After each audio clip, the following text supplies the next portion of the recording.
я вже стільки тут живу, я знаю, туди вийду на Рябцево, що я не йду, сюди на Дубровку, туди база, я знаю, що ні. Брыстаўчанка Ніна Сабалеўская ўжо 25 гадоў збірае грыбы ў маленькім лесе ў амаль 5 гектараў па вуліцы лейтенанта Рабцева. Каб заблудзіцца, як кажуць у народзе, у 3 хвоях трэба добра пастарацца. Жанчына усвядомлена выбрала шлях найменшай рызыкі для сябе. Навошта ісці ў незнаёмую мясцовасць, тым больш, што тут гуляць адно задавальненне.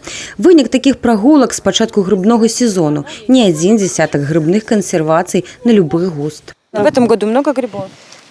Начались уже есть.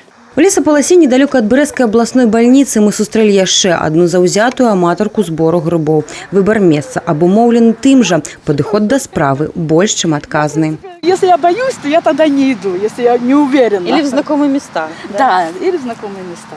Але, на жаль, не для ўсіх грыбнікоў у прыярытэце асцярожнасць. Нярэдка азарт бярэ вверх і грамадзяне ў пошуках дароў аказваюцца далёка ад свайго транспарту, ад дарогі і, нарэшце, населенага пункта. Сітуацыі, якія патрабуюць аператыўнага рэагавання, нямала. У такіх выпадках на месца накіроўваецца няштатная спецыялізаваная служба, створаная на базе пажарнага аварыйна-выратавальнага атраду ўпраўлення МНС.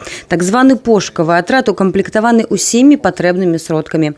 На яго дапамогу сёлета звярталіся 12 разоў. Алгарытм пошукаў людзей заўсёды пачынаецца са збору інфармацыі, сведак, відавочцаў блізкіх, потым крапатлівая праца на месцы. Поиски ведутся у нас как на транспортных средствах, служебные автомобили, аварийно-спасательные автомобили, также квадроцикл, возможно использование квадрокоптера. Основной вид поиска для нас – это поиск пешим ходом, то есть цепями определяется количество людей и цепью прочесывается местность поиска, сектор поиска.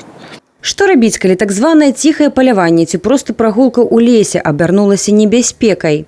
Если же вы все-таки заблудились в лесу, как себя вести, как действовать? Не паникуйте, сориентируйтесь на местности. Если под рукой есть мобильный телефон, вызывайте спасателей. Напомним, телефонные номера службы спасения 101 или 112. Расскажите, с какого района пришли, и опишите, что находится вокруг вас. Если мобильного телефона под рукой нет, вы не знаете, где находитесь, остановитесь на местности, не волнуйтесь. Главное в этой ситуации вам выйти к людям. Хорошим ориентиром будут линии электропередач, шум на дорогах, просеки, тропинки, а также река или ручей. Помните о том, что очень опасно выходить из лесу ночью. Начинает темнеть, займитесь обустройством места для ночлега. Подойдет яма от вывороченного с корнем дерева. Сделайте убежище наподобие шалаша, разведите костер, и для того, чтобы ищущие вас люди не прошли мимо, повесьте кепку на кусты, либо носовой платок, для того, чтобы привлечь к себе внимание. У службы выратавання з пачатку года поступила больш за 40 паведамленняў пра страчаных у прыродных экасістэмах 48 людзей, з іх 7 дзяцей. Выратавана 46 чалавек. У пошукавых работах прынялі ўдзел парадка 700 выратавальнікаў в обласці, 185 адзінак тэхнікі. Прыцягваліся прадстаўнікі міліцыі, валанцёрскіх пошукава-выратавальных атрадаў, лясной гаспадаркі, пагранічнікі. Софія Бережная, Тыгран Акапян, телерадыёкампанія «Брэст».